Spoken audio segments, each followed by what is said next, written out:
দেশে যেন বর্তমানে চোর ধরার এক মহোৎসব শুরু হয়েছে। একের পর এক রাঘব বোয়ালরা থলের বেড়ালের মতো গর্ত থেকে বেরিয়ে আসছে এবং তাদের আসল রূপ জাহির করছে। আর এই মহৎ কাজটা করার পিছনে অগ্রগণ্য ভূমিকা পালন করেছিল যে সেটা হচ্ছে একটি ছাগল, একটি লাখ টাকার শিক্ষিত ছাগল। আমি ছাগলটাকে দুইটা কারণে শিক্ষিত বলবো।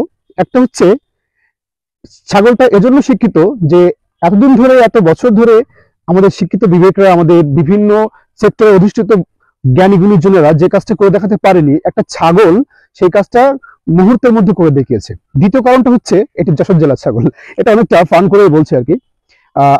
সেই যে উৎসব শুরু হলো, সেই উৎসবের আগুনে ঘি ঢেলে দেওয়ার মতো কাজ করলেন আমাদের আবেদ আলী কাকা।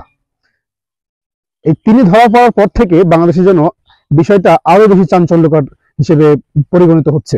কারণ দেখুন, একের পর এক আমাদের জাতীয় মেধার সব থেকে মেধাবী এবং সব থেকে যোগ্যতা সম্পন্ন হিসেবে বিবেচনা করা হয়, যদিও এটা এক শ্রেণীর মানুষের ধারণা, সেটা হচ্ছে বিসিএস ক্যাডার। এই বিসিএস ক্যাডার হচ্ছে আসলে চুরি করে হওয়া যায় বা চোরা কোনো পন্থায় সেগুলো হওয়া সম্ভব।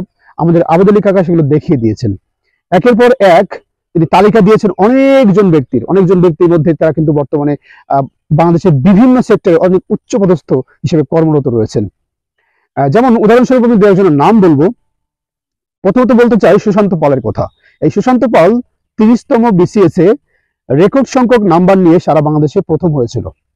এই আবেদ আলী কাকা তিনি যে তালিকা দিয়েছেন বিসিএস প্রশ্ন ব্যাচার বিষয়ে, তাদের মধ্যে কিন্তু 11তম হিসেবে নাম এসেছে সুশান্ত পালের। এরকম আরো অনেক রাঘব বোয়ালদের নাম রয়েছে যেটা আস্তে আস্তে প্রকাশিত হবে।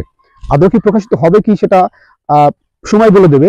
তো যাই হোক, এরকম ইস্যু যখন বাংলাদেশে বিরাজমান, ঠিক তখনই বাংলাদেশে আরো একটা বড় ইস্যু কিন্তু চলছে। আর এই ইস্যুটা হচ্ছে আসলে যুগোপযোগী এবং অত্যন্ত গুরুত্বপূর্ণ একটা ইস্যু। সেটা হচ্ছে কোটা আন্দোলন। এই কোটা আন্দোলন এটা কিন্তু পূর্বে হয়েছিল, আর বর্তমান সময়ে কোটা আন্দোলনের ব্যাপারে যে বিষয়টা দেখা যাচ্ছে, এটা অনেক গণ আন্দোলন রূপ নিয়েছে এবং এটা বড়ভাবে বাংলাদেশের মানুষকে আবারও একটা আশ্বস্ত করার চেষ্টা করছে যে না, কোটা আন্দোলন, কোটা বলে কোনো বিষয় বাংলাদেশে থাকবে না।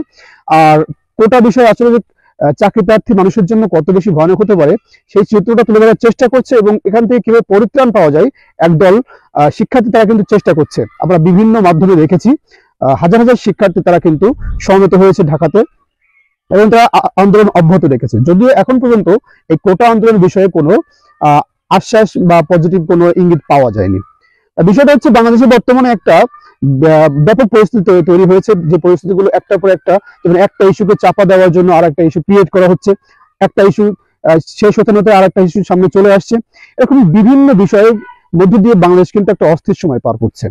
যাই হোক, আমরা চাই যে সবসময় পজিটিভ কিছু ঘটুক এবং বাংলাদেশে আবার স্বস্তি ফিরে আসুক এবং যারা অপরাধী, যারা মূলত অন্যায় করেছে তারা শাস্তি পাক এবং নিরপরাধ মানুষগুলো তারা একটু ভালোভাবে বাঁচার আশ্বাস পাক।